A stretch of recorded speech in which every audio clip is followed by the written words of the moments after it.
Well, I guess everybody falls sometimes. Scream 3 was released in 2000, once again directed by Wes Craven, and it starred Neve Campbell, Courtney Cox, David Arquette, Patrick Dempsey, and Scott Foley. And this is still not a bad movie. I personally don't think there's a bad Scream movie. But this is easily the weakest. This movie was bogged down by a lot of production trouble, which we'll talk about here. But let's go ahead and start off this review, starting off with the good. And as always, you have the main trio. First of all, Neve Campbell as Sidney. Absolutely terrific. She still does a really great job. She's a lot more paranoid in this movie. She's cut herself off from the world to try and prevent Ghostface from finding her. And I feel like the 2018 Halloween kind of was inspired by that little aspect of Sidney Prescott where they made Laurie Strode cut off from the world and paranoid.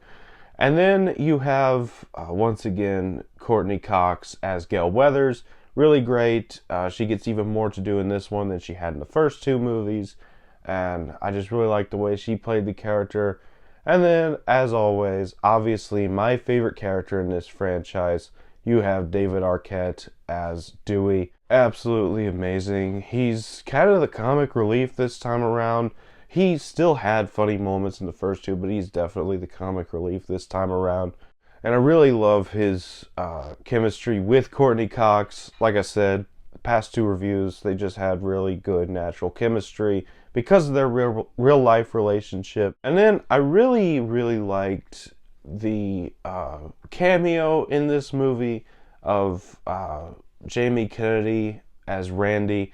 It's a short scene, but it's a really cool scene to bring in Randy, this post-death recording that he made for a potential third outing, where he explains how third movies in a trilogy work, how nobody's off the table.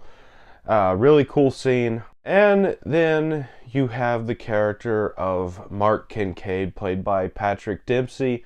And I really like this character. I really like his chemistry with Neve Campbell. I think that they have really good chemistry.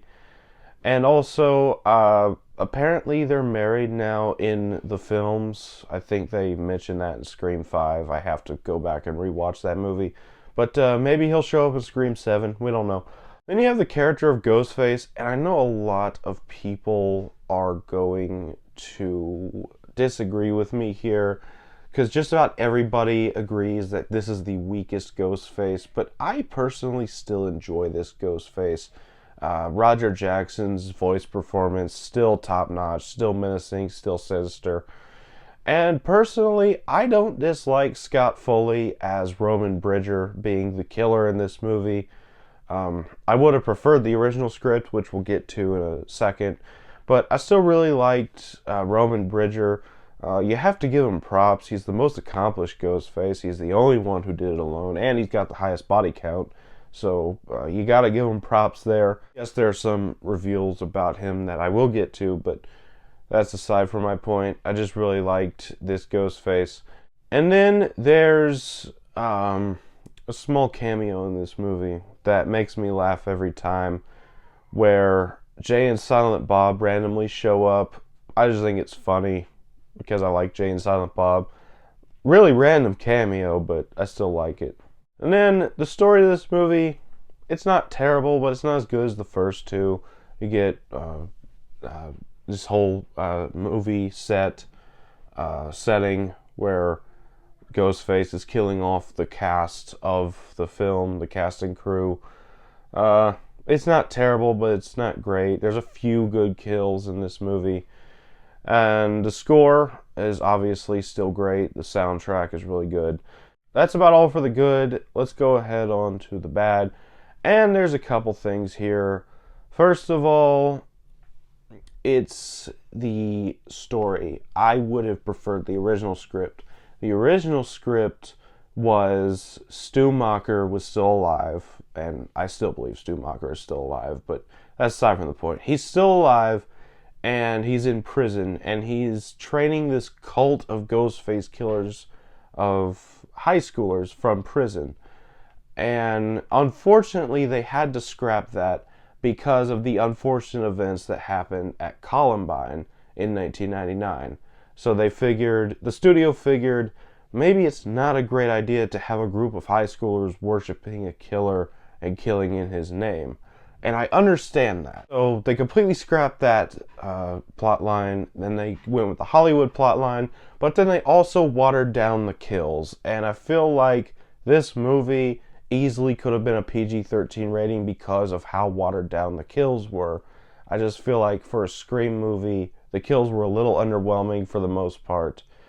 And then you have Roman Bridger's entire reveal and motivations. I still liked him as a killer, but I just feel like his motivations were a little weak. What, his mother never loved him or something like that. It was kind of petty and dumb, but didn't really like that either. And then my final negative for this movie, and it's a big one.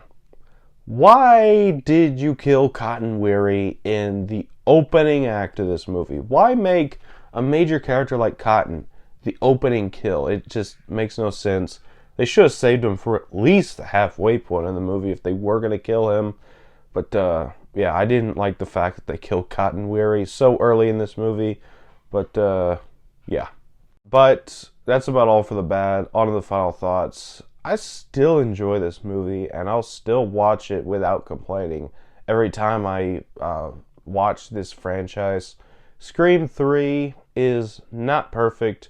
It's easily the weakest of the franchise, but I still enjoy it, and I'm going to give it an 8 out of 10.